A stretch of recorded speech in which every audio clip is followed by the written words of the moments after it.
Հայաստանում 4 ամսով կարանտին է մցվել հարսանիքին կամ թաղմանը 60 հոգուց ավելի մարդու մասնակցությունը արգելվում է։ Գործարարի որդին թալանել է իրենց խոհարարուհուն, Գուրգեն Արսենյանի 25-ամյա որդին դանակներով սպառնալով կնոջից հափշտակել է 20,000 դրամ։ Կեղծողին շարունակում է սպանել, մահերի թիվը հասել է 20-ի։ Գործազուրկների շարքերը ստվարանում են ահազանգ Գազպրոմ Արմենիայում զանգվածային կրճատումների մասին։ Ազգային ժողովի նախագահը պարգևավճարների մասին հերթական կարգադրությունն է ստորագրել։ Գագիկ Ծառուկյանը սահմանամերձ համայնքում հանդիպմանը դժգոհել է, պետությունը չի կանգնում քաղաքացու կողքին։ Չափորոշիչները թելադրել են օտարազգի փորձագետները։ Երևանում հանրակրթական չափորոշիչների կոնֆերանս է կայացել։ Այս ամենի մասին այժմ ավելի մանրամասն։ Օգոստոսի 23-ին Ադրբեջանում հայտնված հայ սպա Գուրգեն Ալավերդյանին գերեվարողների զորամասում 14 զինվորականի են պատժել, որոշներին հեռացրել են զինված ուժերից, մյուսներին զրկել կոչումից։ Այս մասին հայտնում է ադրբեջանական ընդդիմադիր Մեյդան TV-ի խմբագիր Հեբիբ Աբդուլլայևը։ Պատճառը ոչ թե հայ սպայի հետ վարվելակերպն է, այլ դա նկարահանելը ու հրապարակելը։ Ադրբեջանի պաշտպանության նախարարությունը հայտարարել է, թե շինծում են լուրերը, իբր զինվորականները պատժվել են հայ սպային գերի վերցնելու համար։ Ըստ պաշտպանության նախարարության նրանք խախտել են բանակում սմարթֆոններ չօգտագործելու օրենքը եւ պատժվել արգելված սմարթֆոններով տեսանկարահանելու եւ տեսանյութերը իրենց ծանոթներին ուղարկելու համար։ Տեսանյութերի առթիվ Հայաստանի ՄԻՊ-ը դիմել էր միջազգային կառույցներին, արձանագրելով Ալավերդյանի իրավունքների, ինչպես նաեւ միջազգային մարդասիրական իրավունքի կոպիտ խախտումներ։ Մասնավորապես տեսանյութերում Ալավերդյանը ներկայացված է ձեռնաշղթաներով, շրջապատված ադրբեջանական զինծառայողներով, նա ներկայացված է ձմեռային գլխարկով, որը ամբողջությամբ փակել է նրա աչքերը։ Ադրբեջանցի զինվորականները նաև հայ սպայի արժանապատվությունը վիրավորող հայտարարություններ են անում, դրսևորում են հեգնական պահվածք, անընդհատ ցուցադրաբար նվաստացնում են նրա պատիվը, տեսանյութերը ամբողջությամբ ողողված են Ալավերդյանի էթնիկ պատկանելությանը, այն է նրա հայ լինելուն վերաբերող ակնհայտ ատելության խոսքով։ Հիշեցնենք, որ Ալավերդյանը Ադրբեջանի տարածքում հայտնվել է օգոստոսի 23-ին խիստ անբարենպաստ եղանակի պատճառով մոլորվելու հետևանքով։ Նա ադրբեջանական կողմից ներկայացվել է որպես դիվերսանտ եւ նրա նկատմամբ Ադրբեջանում 5 քրեական գործ է հարուցվել, նրան սպառնում է մինչև 20 տարվա ազատազրկում։ Հայաստանում այլևս արտակարգ դրություն չի լինի, բայց 4 ամսով կարանտին է սահմանվել բավական խիստ պայմաններով։ Այսօրվանից մինչև հունվարի 11-ը երկրում կարանտին է սահմանվում ըստ թարմացված սահմանափակումների, տոնական եւ հիշատակի միջոցառումները, այդ թվում հարսանյաց հանդեսներն ու հոգեհանգստի կամ հուղարկավորության արարողությունները 60-ից ոչ ավելի անձանց մասնակցությամբ կլինեն։ Նույնքան մարդու մասնակցությամբ կարող են տեղի ունենալ մշակութային, կրթական, սպորտային, համերգային միջոցառումներ։ Տարածքներում պետք է պահպանվեն սանիտարահամաճարակային անվտանգության կանոնները, բնակության վայրի բնակելի տարածքից դուրս գտնվելիս եւ տեղաշարժվելիս անձը հաստատող փաստաթղթի առկայությունը նորից պարտադիր է լինելու։ Կեղծողու մահաբեր արշավը շարունակվում է, ալկոհոլային թունավորումից մահացել է եւս մեկ մարդ, տնայնագործական օղուզոհերի թիվը հասել է 20-ի, մեկ մարդ էլ ծայրահեղ ծանր վիճակում է։ Մահացածներից 10-ը Արմավիրից են, 8-ը Երևանից, 2-ը Կոտայքից։ Նախորդին ոստիկանության ձերբակալվածների պահման վայր է տեղափոխվել Ազգային ժողովի նախկին падգամավոր գործարար Գուրգեն Արսենյանի որդին, կրտսեր Գուրգեն Արսենյանը։ Այսօր քննչական կոմիտեն պարզաբանում է տարածել, որ Արսենյանի տան խոհարարուհու տված հաղորդման համաձայն կրտսեր Գուրգեն Արսենյանը առավոտյան 9:30-ին խոհանոցում մոտեցել է իրեն եւ խոհանոցային 2 դանակով սպառնալիքի միջոցով պահանջել ու ստացել 20,000 դրամ։ 25-ամյա Արսենյանը ձերբակալվել է։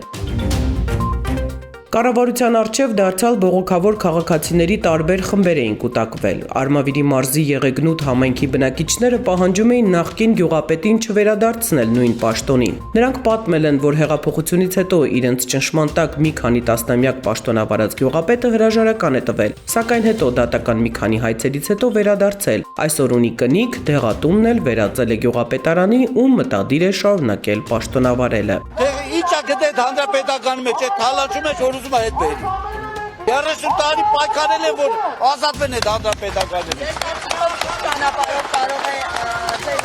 Էդի թողնեն ձեր հայությունության պարոն Մասպետը ինչ ճանապարհով ուզում իրան բերի։ Պարշի ինչ ճանապարհով ուզում բերի։ Ամենօրյա ցույցը շարունակել են նաև Ռուսաստան մեկնել ցանկացողները, նրանք դարձյալ կրկնել են, որ իրենց ընտանիքներն ու աշխատանքը Ռուսաստանում են։ Կան նաև բազմաթիվ ուսանողներ, որոնք չեն կարողանում մեկնել ու շարունակել ուսումը։ Այստեղ այնպես մարդիկ կան, որ ընտանիքները իրոք երեխան եկել ասում է ուզում եմ ես պապայից ստենամ, լավ ինչ անենք։ 7 ամիս այդ երեխան զրկված է հայրիկի այդ զգացմունքից, այդ կարոտի զգացմունքից։ Չի կարելի, չէ՞ այդպես։ Գոնե մեկ լուծում, լավ, այսքան մարդ անհանգիստ է, օրերով արևիտակ 2 ամսական երեխան գիրկը գալի կանգնում են։ Միթե կարելի է արհամարել։ Բանակցեք, խնդրում եմ, ինչքան հնարավոր է շուտ այդ հարցը լուծեք։ Գոնե այստեղով հավաքված է մի քանի ավտոբուս տրամադրեք, մենք բոլոր ծախսերը կտենանք։ Արարատի մարզի Տափերական գյուղի բնակիչներն էլ բողոքի ցույց են անցկացրել գլխավոր դատախազության դիմաց։ Նրանք պահանջում են կալանքից ազատել իրենց համագյուղացի Ալեն Պետրոսյանին։ Նրա փաստաբանի խոսքով սկզբնական շրջանում մի քանի շատ վիճելի ապացույցներ են ձեռք բերվել, որոնց հիման վրա Ալեն Պետրոսյանին ձերբակալել են, ապա կալանավորել։ Բայց հետո գործի հետակա զարգացումից ստվեց, որ Ալեն Պետրոսյանը որևէ առնչություն չունի իրեն մերձադրվող արարքին։ Այլ կերպ ասած, իրական կատարողը, իրական կրակոցներ արձակողը ինքնակամ ներկայացավ իրականացնող մամին, տվեց խոստովանական ցուցմունքներ, հետագայում նաև հանձնեց հանցագործության գործիք զենքը, բայց եւ այնպես գործը որևէ ձև տեղից չի շարժվում եւ այս ծայրահեղ միջոցները ոնց որ այդ արդարությունը վերականգնելու եւս մի եղանակ։ Դատախազությունից խոստացել են առաջիկա օրերին լուծում տալ խնդրին։ Լուսավոր Հայաստան խմբակցության ղեկավար Էդմոն Մարուկյանը ահազանգում է, որ գործազուրկների բանակը Հայաստանում կարող է զգալիորեն ավելանալ, քանի որ Գազպրոմ Արմենիայի բազմաթիվ աշխատակիցներ ազատվում են աշխատանքից։ Ըստ Մարուկյանի, մինչև այդ արդեն իսկ աշխատավարձի կրճատումներ էին եղել, ինքը դիմել է հանրային ծառայությունները կարգավորող հանձնաժողով, խնդրելով ուսումնասիրել ստեղծված վիճակի պատճառները։ Ազգային ժողովի նախագահ Արարատ Միրզոյանը ստորագրել է պարգևատրելու մասին հերթական կարգադրությունը։ Ըստ այդմ խորհրդարանի աշխատակազմում պետական ծառայողներն ու աշխատակազմի մի շարք աշխատողներ կխրախուսվեն միանվագ դրամական պարգևատրմամբ ամսական դրույքի 30%-ի չափով։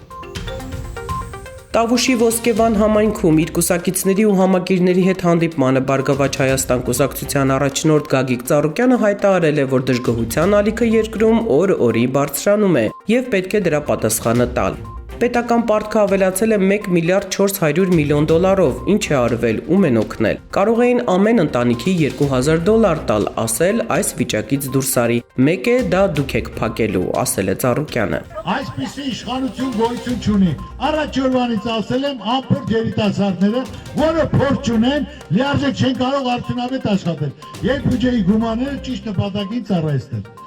Կապիտալ ծախսել կա 300 միլիարդ։ Երրորդ երամսյակահանումը էլ ոչ մի բան ասենք թե չեն ծախսելու։ Այդ գումարներն օգտագործել ժողովրդին։ Թոշակները 2000 դրամ ավելացել են, բայց ասենք թե մնացած հալկու турքը 10 անգամ են ավելացել։ Գոնե այնքան ավելացնեին, որ գոնե ժողովրդի ձեռը 2 կոպեկ էլ գումար մնա։ Ծառուկյանը խոստացել է օգնել սպորտ դահլիճի հանդիսությունների սրահի հարցում գյուղի ճանապարհի համար անհրաժեշտ ցեմենտն էլ վաղը ուղարկել։ Նրա խոսքով պետությունը սկսվում է սահմանից եւ կրակի տակ ապրող մարդիկ պետք է արժանանան առանձնահատուկ ուշադրության։ Այսօր մախի մտնոլորտ սարքելով, ամբողջ ճանապարհները փակ, մարդկանց անձնակիր ստուգելով, կարգավորով վախացնելով, ես եկել եմ ժողովրդի հետ, իմ կուսակցականների հետ հանդիպեմ, լսեմ, ասեմ ինչով կարամ օգտակար լինեմ, օրինակ ծառայեմ, ձեր ցավը տանեմ, ասեք, ինչ որ կարամ այսօր բացի ժողովրդին տուգանելուց, հարկերն ավելացնելուց, ինչ եք արել, կարամ իմանամ։ Ես այդտեղ ուղղակի համաչում եմ, ցանկացած պլանա դրած 300 պետք է օրական գրեք, հա գրեք, բայց խես ժողովուրդ այսօր 30,000 դրամ թոշակ ստանում, 10,000 գրեք, ուսման վարձ ավելացեք, հարկերն ավելացեք, գույք հարկը ես իմ ավելացնում եմ։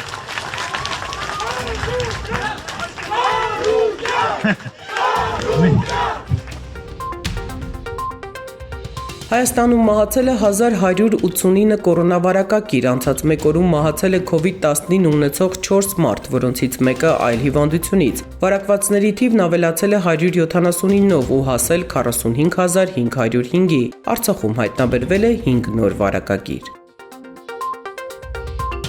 Ազգային ժողովի «Իմ քայլը» խմբակցության падգամավոր մշտական հանձնաժողովի նախագահ Մխիթար Հարապետյանը հայտնել է, որ շրջանառության մեջ է դրվել նոր օրինագիծ, ըստ որի 27 տարին լրացած քաղաքացիները, որոնք չեն անցել պարտադիր զինվորական ծառայություն եւ գտնվում են հետախուզման մեջ, պայմանագրային զինվորական ծառայողի 2 տարվա աշխատավարձ վճարելու դեպքում կազատվեն քրեական հետապնդումից։ Ուսումնական նոր տարեշրջանի մեկնարկի առիթով Մայրաթոր Սուրբ Էջմիածնում ամենայն հայոց Գարեգին II կաթողիկոսի նախագահությամբ կատարվել է կրթության մշակների ավանդական օրհնության կարգ։ Իր падգամում անդրադառնալով կրթության ոլորտում ձեռնարկված փոփոխություններին վեհափառը մտահոգություն է հայտնել հայոց եկեղեցու պատմություն առարկան այլ առարկաների մեջ տարալուծելու առնչությամբ, նաև ցավ հայտնել, որ կրթության նախարարությունը քայլեր չի արել խորհրդակցելու եւ համագործակցելու Մայրաթորի հետ։ Հանրակրթական չափորոշիչների շուրջ աղմուկը հանձնաժողովների կազմերի սխալ ընտրության պատճառով էր, այս թեմայով կոնֆերանսի ժամանակ ասել է Մանկավարժական համալսարանի մանկավարժության ամբիոնի վարիչ Աիդա Թոփուզյանը։ Նրա խոսքով ստեղծվել են այնպիսի փաստաթղթեր, որից չես հասկանում, թե ում ենք մենք ուզում պատրաստել։ Մեր հասարակությունը չի ասում, թե մենք դպրոցից ինչ ենք պահանջում մարդ կրթել, թե հայ մարդ կրթել։ Չափորոշիչներում մի երկու տեղ կտեսնեք դաստիարակություն տերմինը, ասել է նա։ Աիդա Թոփուզյանի խոսքով չափորոշիչների 70%-ը հնարավոր չէ չափել, դրանք բառերի կույտեր են, մի մասը ցավոք թարգմանված։ Վերջի երեխայի ինչ գործն է իմանալ կանանց ու տղամարդկանց իրավահավասարության, բռնության եւ հալածանքի մասին։ Այմար, այդ առարկան պետք է դաստիարակի սեռական պատկանելիությանը վերաբերող գաղափարներ, գիտելիքներ տա եւ համապատասխան վարքագիծ ձևավորի։ Դրանից ավել այդ առարկան գործ չունի կանանց եւ տղամարդկանց հետ։ Հանրապետական կուսակցության Եկ Սևան ամենամյա երիտասարդական հավաքի շուրջ 260 մասնակիցների հետ հանդիպել է երրորդ նախագահ ՀՀԿ ղեկավար Սերժ Սարգսյանը։ 3 ժամ տևած զրույցում երիտասարդները նախագահի հետ քննարկել են կուսակցության տեսլականը, առկա ներքաղաքական իրավիճակը եւ այլ հարցեր։ Ամերիկյան դոլարի փոխարժեքը նախորդ օրվա համեմատ նվազել է ու կազմել 487 դրամ, եվրոյի փոխարժեքը կազմել է 579, բրիտանական ֆունտինը 623, ռուսական ռուբլունը 6 դրամ 51 լումա։ Սեպտեմբերի 12-ից 16-ը Հայաստանում սպասվում է առանց տեղումների եղանակ, օդի ջերմաստիճանը առաջիկա օրերին աստիճանաբար կբարձրանա 2-ից 3 աստիճանով, այնուհետև նույնքան կնվազի։ Երևանում նույնպես տեղումներ չեն սպասվում, առաջիկա գիշերը մայրաքաղաքում կլինի 18-ից 20, վաղը ցերեկը 33-ից 35 աստիճան տաքություն։